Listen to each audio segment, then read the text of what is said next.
Hello guys, अस्सलाम वालेकुम। Welcome back to my channel रोश की रोज़ की बातें। कैसे हैं आप सब लोग? अल्हम्दुलिल्लाह हम सब बिल्कुल ठीक हैं। और आज है जुम्मा का दिन। और जुम्मा का दिन तो सबके लिए ही ख़ास होता है और अलग ही रौनक होती है इस दिन। और हमारी तरफ तो कुछ ज़्यादा ही रौनक होती है क्योंकि हमारी तरफ लगता है जुम्मा बाज़ार। और यहाँ पर अम्मी भी पढ़ रही हैं जुम्मा की नमाज़ और बस मैं भी तैयारी कर रही हूँ क्योंकि ये है मेरा आज का आउटफिट। और रमज़ान में तो ख़ासकर से हम लोग सोचते हैं कि जुम्मा में नया सूट पहने तो अच्छा लगता है। सभी पहनते हैं मेरे ख़्याल से नया सूट। और जुम्मा के लिए तो सब नया सूट बनाते ही हैं रोज़ों में। इसलिए बस मैंने भी अपना सूट सिल लिया था। रमज़ानों में ही ये सूट मैंने सिला था और ये सूट लेकर आए थे फैज़ान कश्मीर से।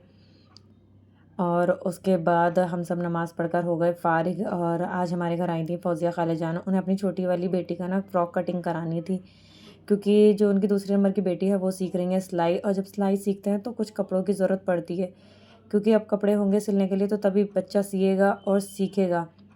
तो इस वजह से और रमज़ान टाइम में उनकी छुट्टी कर दी है उनकी सिलाई वाली मैम ने। तो इस वजह से वो यहाँ कटिंग कराने आई थी और इकरा ने कर दी उनकी फ़्रॉक कटिंग। क्योंकि मुझे फ़्रॉक कटिंग करना इतने अच्छे से आता नहीं है तो वो कह रही थी कि हाँ मुझे आती है। तो मैंने कहा चलो आप ही कर दो। और कोई भी काम है अगर वो काम आपको आता है और किसी को ज़रूरत पड़ती है तो कभी भी हम लोगों से तो नहीं होती कि नहीं भाई हम नहीं कर रहे। और अगर आप किसी का काम आ सकते हो तो इससे अच्छी कोई बात है ही नहीं। तो इसीलिए इसी वजह से फिर हम सब एक दूसरे का काम आ जाते हैं। अगर आपको सिलाई आती है और किसी को ऐसे हेल्प की ज़रूरत पड़ती है तो कोई बात नहीं। और आप सबके रोज़े कैसे जा रहे हैं? ईद की तैयारियां शुरू हो गई और हम लोग भी रात अपने लिए कपड़े देखने गए थे। हाँ, एक दो सूट ले लिए जो ठीक लगे। और अभी कुछ ख़ास मुझे मार्केट में नज़र नहीं आया है जैसे कुछ ईद पर अलग फ़ैशन आता है। और ये हम कल जो सूट लेकर आए थे उसमें से एक सूट हमें पसंद नहीं आया है, फिर से हम लोग चेंज करने चले गए। और ये देखिए कितना ज़्यादा कलेक्शन ईद के लिए आया हुआ है पर कुछ भी नया देखने को नहीं मिला। वही सब मुझे तो पुराना ही डिज़ाइन लग रहा है या फिर हो सकता है कि काफ़ी लंबे समय से ये डिज़ाइन चल रहा है तो इसलिए मुझे तो कुछ भी अच्छा नहीं लगा। और ये है हमारी तरफ लग रहा है जुम्मा बाज़ार। 2 ढाई बजे का टाइम है ये, तब इतनी ज़्यादा भीड़ नज़र आ रही है। और शाम के टाइम तो और ज़्यादा बढ़ जाती है। हम लोग इसलिए जल्दी चले गए थे कि जुम्मा बाज़ार लग जाएगा और फिर भीड़ में बहुत मुश्किल से निकला जाता है। और ये है हमारी गली और हमारी गली में ही लगता है बाज़ार। और माशाल्लाह से देखिए कितनी रौनक। उसके बाद हम लोग आ गए घर और अब्बू जी की तबीयत अभी तक ठीक नहीं हुई है। उनके लिए आज फिर से बनाई है हमने खिचड़ी। और बाकी शाम के खाने में हमारी बन रही है आज बिरयानी। तो और बिरयानी जुम्मे का दिन ऐसा दिन होता है कि खुद ही मन करता है कि आप कुछ अच्छा बनाओ, दस्तरखान को खूब बड़ा बनाओ, खूब अच्छे से सजाओ। तो इसीलिए बस हम सब लोग आज बना रहे हैं अपने इफ्तार में दही फुल्की। दही फुल्की भी कुछ अलग तरीके की, वो भी हम अभी जब बनाऊंगे जब दिखाएंगे।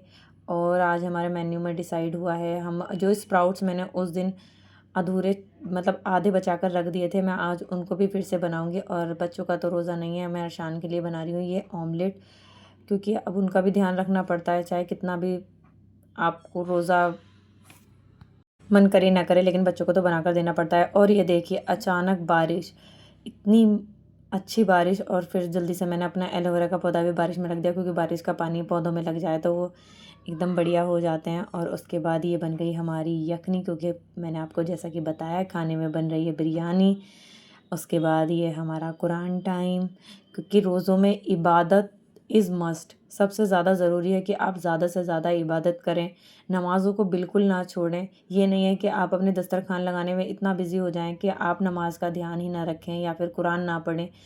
तो आप सारे काम कीजिए लेकिन सबसे पहले अपनी नमाज़ों पर और कुरान पढ़ने पर ज़्यादा ध्यान दीजिए। बाकी सारे काम तो होते ही रहते हैं। और ये मेरे स्प्राउट्स मैंने जैसे कि बताया था बस इनको हल्की सी भाप लगानी है। मैंने फ्राई पैन में पानी गर्म करके इनको हल्दी और नमक डाल के रख दिया। और उसके बाद हमारी पकौड़ी की तैयारी क्योंकि ना अब रोज़ों में पकौड़ी भी डेली बन रही है और आजकल तो हमारे घर में कोई ज़्यादा खा भी नहीं रहा। और ये है हमारे घर की टमाटर की चटनी, स्पेशल चटनी। आप इस तरीके से चटनी बनाइए। इसमें डाले हैं टमाटर, लाल मिर्च मोटी वाली, नमक और ज़ीरा, ठीक है। और उसके बाद हरा धनिया और थोड़ी सी हरी मिर्च। और देखिए कितना मज़े का कलर। बिरयानी के साथ ना यही चटनी सबसे ज़्यादा अच्छी लगती है। इसमें थोड़ा-सा आप हरा धनिया और थोड़ा-सा पुदीना भी ऐड कर लें तो और मज़ा आ जाता है। चटनी बनकर बिल्कुल तैयार है। ये देखिए कि माशाल्लाह से कितना अच्छा कलर। और यहाँ स्प्राउट्स को भी मैंने फ्राई पैन से निकाल के थोड़ा-सा ठंडा होने के लिए रख दिया है। उसके बाद उसी तरीके से मैं जैसे मैंने पहले बनाई थी, अपनी सारी वेजीज़ मिलाकर ये देखिए मेरे स्प्राउट्स ठंडे हो गए हैं। सबसे अच्छी बात ये है कि एक बार में 2 बार का हो जाता है, क्योंकि मैंने उस दिन बना लिए थे, लास्ट फ्राइडे ही बनाए थे और 1 हफ़्ते में इनमें ये ऐसे के ऐसे ही निकले। मैंने इनको फ्रीज़ कर दिया था और आप जब चाहें जब बना सकते हैं। तो मुझे तो अब पूरा 1 हफ़्ते बाद टाइम मिला है, क्योंकि मैं चली गई थी अपने घर और फिर इतना टाइम भी नहीं मिला, क्योंकि कुछ ना कुछ घर में अलग-अलग तरीके का बनता रहता है। तो जब मन करे आप तब बना सकते हैं। और स्टोर करने वाली चीज़ें तो वैसे भी अच्छी लगती हैं, क्योंकि अगर आपके पास कोई ऑप्शन नहीं है तो आप जल्दी से फ्रीज़ में से वो निकालें और जल्दी से बना लें। ऐसा ही मैंने आज किया। आज जुम्मा भी है और दस्तरखान को अच्छे से मज़ा, मैंने जैसा कि बताया है आपको कि दस्तरखान जितना अच्छा हो उतना मज़ा आता है। इस तरीके से फिर इसमें वही मैंने चाट मसाला, नमक, हल्की सी लाल मिर्च और इमली का पानी, ये बहुत हेल्दी होती है। तो इसलिए आप सब लोग भी ट्राई कीजिए, बनाइए। ये रेसिपी मैंने अपने पहले व्लॉग में दे रखी है, आप वहाँ से भी ले सकते हैं और इसमें ऐसा कुछ है नहीं। और आज हमारे घर में बन रही है नई तरीके की दही फुल्की। तो दही फुल्की के लिए सबसे पहले दही में हमने वही लहसुन की चटनी अपनी ऐड कर लिया और यहाँ पर सीख रहे हैं शामी कबाब। ये शामी दही फुल्की हैं और इनको इस तरीके के शामी कबाब या फिर इस तरीके की जो दही फुल्कियाँ हैं वो अलीगढ़ में बनती हैं ज़्यादातर, कि शामी कबाब बनाइए और उस पर बेसन की कोटिंग करके, मतलब बेसन में आप थोड़ी सी चटनी मिला लें, नमक मिला लें और चाट मसाला मिलाकर, और उसके बाद शामी कबाब को इस बैटर में कोट करके आप फ्राई करें और उसके बाद अपनी दही में डालें। ये देखिए इस तरीके से आप शामी कबाब को छोटे-छोटे भी बना सकते हैं या फिर आप एक बड़ा शामी कबाब बनाकर उसके 4 टुकड़े करके उसको भी बेसन में कोट कर सकते हैं। और बहुत मज़े की बनती हैं ये दही फुल्की, आप भी ट्राई कीजिए। आप, ये मेरा कल का कीमा है, क्योंकि आपको पता ही है कि कल हमने बनाए थे वेज शामी कबाब।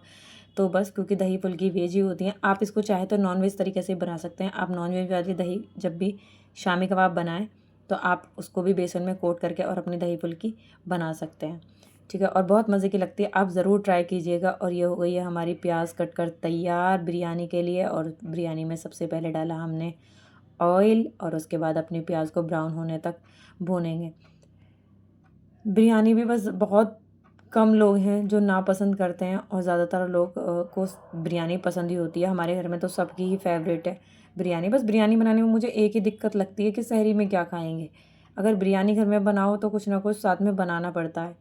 तो उसके लिए वैसे तो हमारे घर में आज तो सालन रखा हुआ है, तो हमें तो इतनी टेंशन है नहीं, क्योंकि हमारे घर में रखा हुआ है सलजम गोश्त।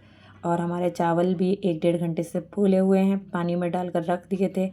और वैसे तो अदरक लहसुन का पेस्ट हम बना कर रखते हैं, लेकिन जब भी हम बिरयानी बनाते हैं या मटर पुलाव बनाते हैं उसमें तो मुझे ताज़ी ही अच्छा लगता है।